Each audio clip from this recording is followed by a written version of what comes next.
What is this, like, mug book thing? What do you call it? Combining my books with my mugs? Yeah. Just going to find a book to go with my mug. That'll work. I don't know. Okay. Hey guys, and welcome back to another chapter. Today I'm going to be doing a video called Pairing a Book with a Mug. So that is what I'm going to be doing today, and I just want to jump right into this video. So the first two mugs that I have are Paris themed. Me and my mom both have this one, and I own this one. Me and my friend both have this one, and me and my mom both have this one, so it's kind of a win-win. And I'm going to be pairing with those two mugs with this book called My Secret Guide to Paris.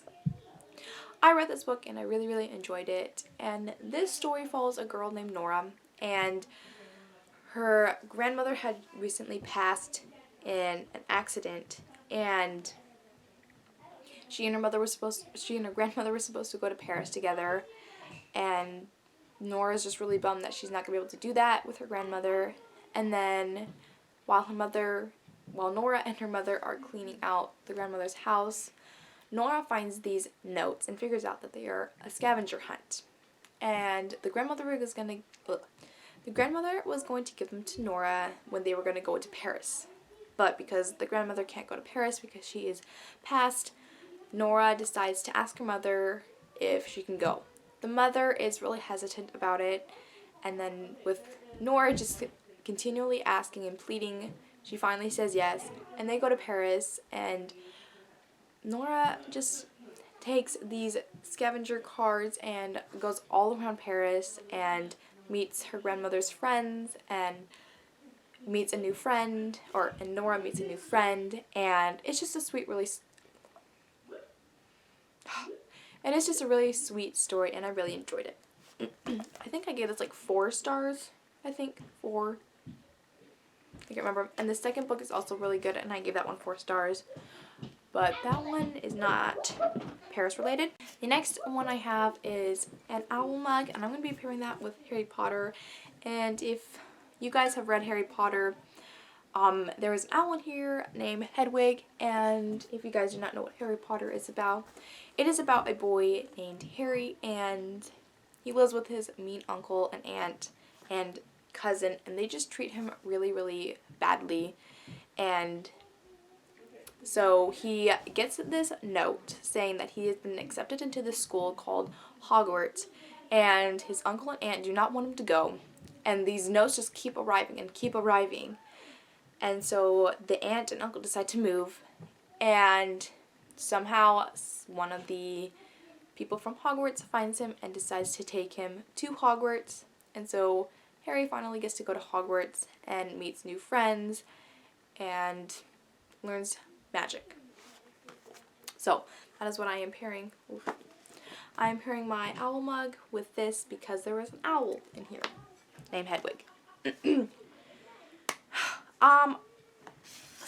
So in the land of stories, there is no fox in here, but there is a wolf. And I really want to pair my fox mug with this book. So I know there's no fox in here, but I'm going to add it anyway.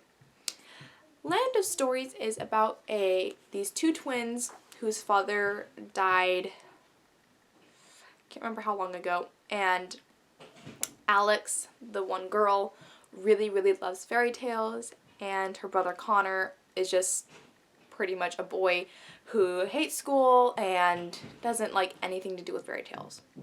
Their 12th or 13th I think it was like their 13th or 12th birthday.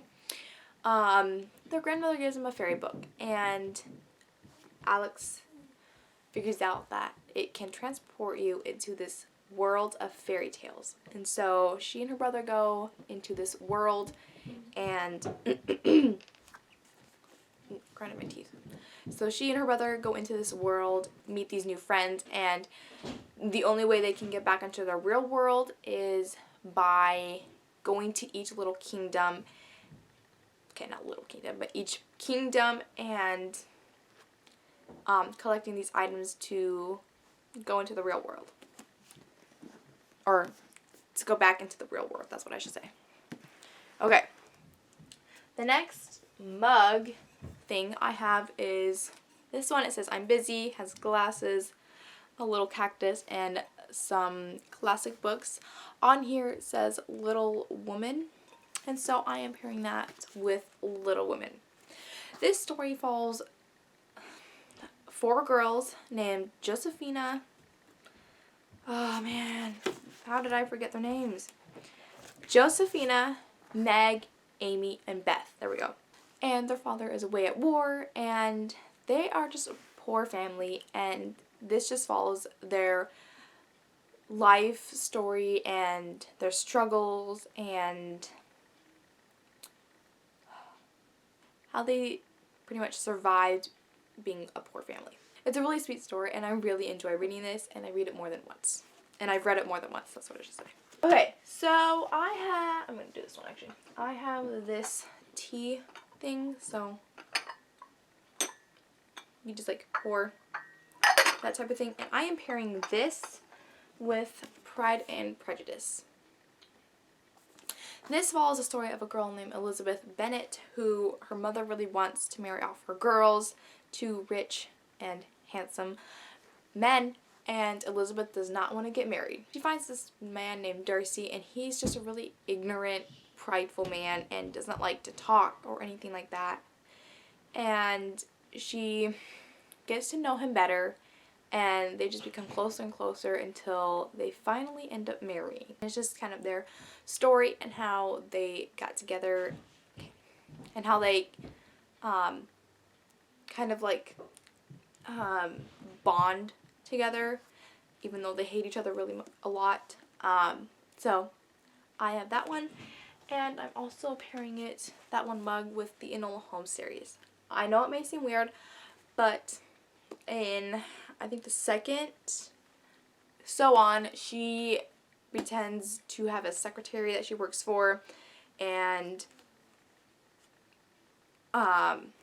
she's pretty much the secretary to a guy pretty much, or a fake guy that doesn't even exist.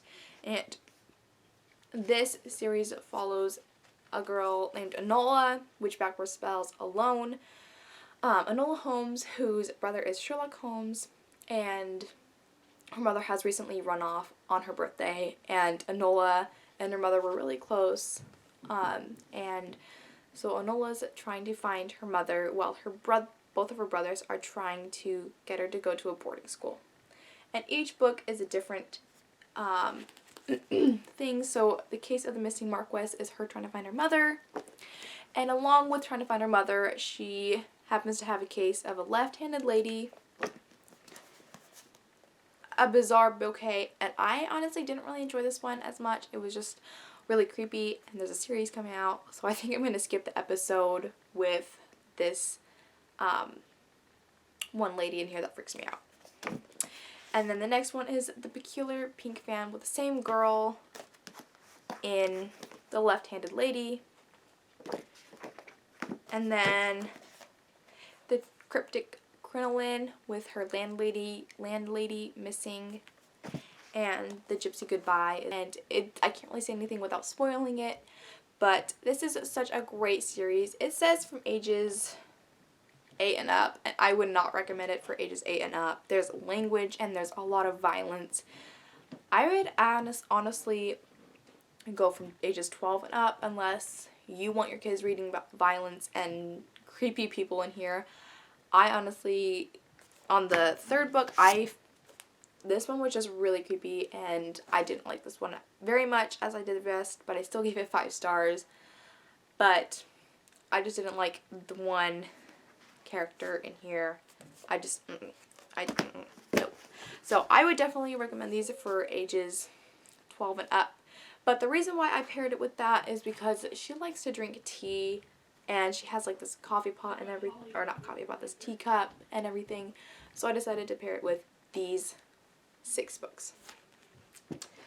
So that is what I am pairing my mugs with. I still have this one. I honestly just can't really pair it with anything. Okay. I haven't really found anything that I can pair it to. Honestly, I could pair it with any book because it's just gold, blue, and pink and purple. But so I found what books could go with my mug since it's like royalty colors. I have my Melanie Dickerson fairy retelling type books. They are about each individual fairy tale person, whatever you can say.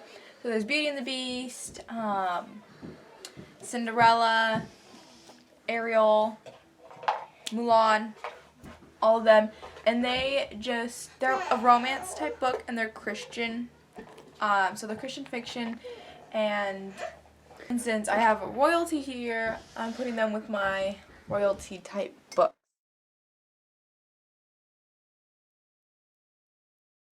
That is what I'm pairing my mug with. Those were the books that I paired with my mugs, I should say. And I hope you guys enjoyed it, and I will see you in our next video. Bye. Why is this so difficult?